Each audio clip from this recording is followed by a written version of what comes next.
কি রে, কেমন আছিস? মরে যায়নি, আমার মরে গেলেও তো তোর তো কোনো যায় আসতো না।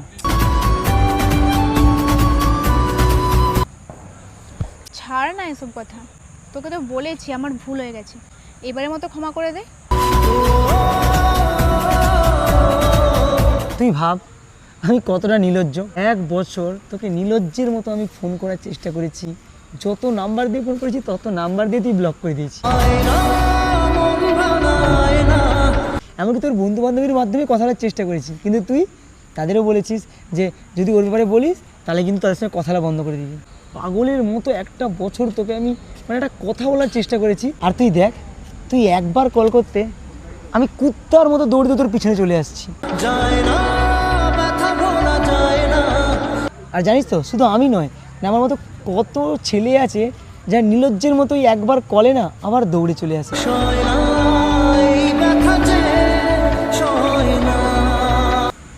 এবারের মতো ক্ষমা করে দে।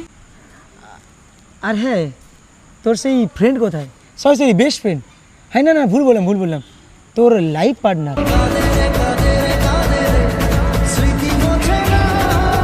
মনে আছে তো, যার জন্য আমাকেই ছেড়ে দিয়েছিলি? মনে আছে না? সেই দিনটার কথা মনে করাবো। দেখ প্লিজ আমাকে ছেড়ে যাস না, আমি তোর পায়ে ধরছি, তুই আমাকে ছেড়ে না, আমি মরে যাবো প্লিজ। তুই মরে যা ইচ্ছে কর, আমাকে তো বাঁচতে দে। আর হ্যাঁ, ও আমার বেস্ট ফ্রেন্ড না, ও আমার জীবন সঙ্গী। আজকের পর থেকে তুই আমাকে কিন্তু কল করবি না আর ডিস্টার্ব করবি না। আমি তোর পায়ে ধরছি, প্লিজ আমাকে ছেড়ে যাস না। কি রে, এখনো মনে আসেনি?